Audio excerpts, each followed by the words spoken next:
Ja Morant 喺灰熊嘅生涯唔通就係咁遠？咁佢又會加入去邊呢？究竟 crosses him, going away from the basket. 11月1號，灰熊隊咧就輸咗俾湖人。Ja Morant 咧就接受賽後訪問嘅時候，記者就問佢呢場波究竟有咩要改善啦，或者有咩進步嘅空間啦？但係 Morant 咧竟然咁樣答。You feel like you should play more? No, that's the coaching staff. Should I play more or not?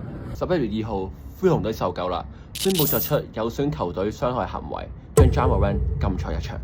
咁其實除咗呢啲嘢之外咧，Ja Morant咧仲有個人因素啦。今一季嘅3分波咧只有12.6%，亦都係生涯最低。